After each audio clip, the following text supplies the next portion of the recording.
హైదరాబాద్ నాగోల్లో దారుణం చోటు చేసుకుంది. అదనపు కట్నం కోసం భార్య గొంతు కోసాడు భర్త వేణుగోపాల్. ఏడాది క్రితం మహాలక్ష్మిని వివాహం చేసుకున్నాడు. పెళ్లి అయిన నెల నుండే అదనపు కట్నం కోసం భార్యను వేధించసాగాడు. పెద్దల సమక్షంలో కౌన్సిలింగ్ ఇచ్చినా కూడా భర్త తీరు మారలేదు.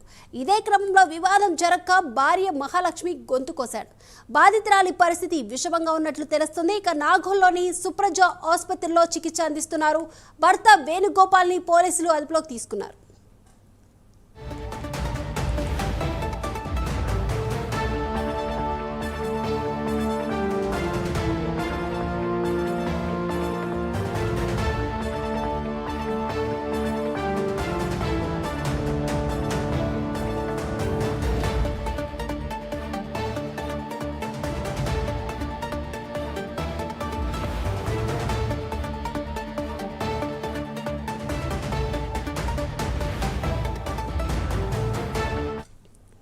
రైట్ బ్రేకింగ్ చూస్తున్నాం. హైదరాబాద్ నాగోల్లో దారుణం చోటు చేసుకుంది. అదనపు కట్నం కోసం భార్య గొంతు కోసాడు భర్త వేణుగోపాల్.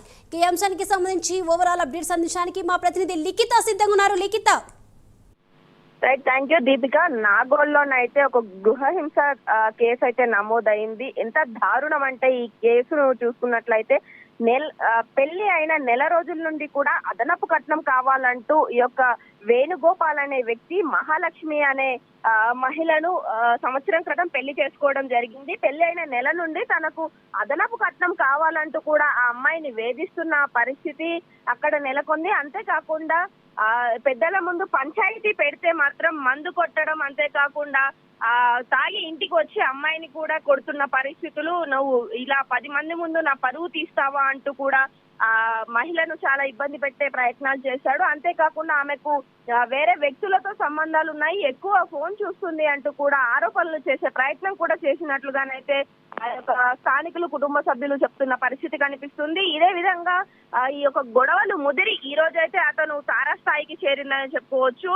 ఆ కోపాన్ని తట్టుకోలేక అతనైతే భార్యను కత్తితో గొంతు కోసిన పరిస్థితి. వెంటనే స్థానికులు నాగోల్లోని ప్రైవేట్ హాస్పిటల్ కి అయితే తరలించడం జరిగింది. అయితే దానికి తగ్గట్టుగానే ఆ యొక్క స్థానికులు పంపించిన వెంటనే అయితే అక్కడ ఉన్న సిబ్బంది ఎవరైతే ఉన్నారో వారు ఆ డబ్బుల కోసం ఆలోచించకుండా, అంతేకాకుండా ఎమర్జెన్సీ అవ్వడం తోటి ఆ యొక్క మహిళకు వెంటనే ట్రీట్మెంట్ చేయడం, మహిళకు సంబంధించిన కుటుంబ సభ్యులు ఎవరు కూడా అప్పటికి చేరుకోకపోవడం తోటి అయినప్పటికీ కూడా రిస్క్ తీసుకొని మరి ఆ యొక్క మహిళను సేవ్ చేసిన పరిస్థితి కనిపిస్తుంది. వెంటనే ఆ యొక్క ఎవరైతే వేణుగోపాల్ ఉన్నాడో అతని పైన గృహహింస చట్టం కింద కేసు కూడా నమోదు చేయడం అయితే జరిగింది. ప్రస్తుతం అతన్ని పోలీసుల అదుపులోకి తీసుకోవడం, అంతేకాకుండా బాధితురాలి కుటుంబ సభ్యులకు సంబంధించి వారి దగ్గర నుండి కూడా స్టేట్మెంట్ తీసుకున్న పరిస్థితులు కనిపిస్తున్నాయి. పూర్తి స్థాయిలో అతనికి తప్పకుండా శిక్ష పడాలి. ఇలాంటి సైకోల విషయంలో మాత్రం కొంతవరకు జాగ్రత్త వహించాలి. గతం నుండి కూడా తాను పెళ్లైన నెల రోజుల నుండి కూడా ఎన్నోసార్లు చెప్పినప్పటికీ తల్లిదండ్రులు కూడా ఈ విషయాన్ని పట్టించుకోకపోవడం, సీరియస్ తీసుకొని ఏదో ఒక సొల్యూషన్ చూపించకుండా ఈ రోజు తమ బిడ్డ ప్రాణాల మీదకి తెచ్చుకున్నాము అంటూ కూడా అక్కడ రోధిస్తున్న పరిస్థితులు కనిపిస్తున్నాయి. దీపిక. Thank you Likhita.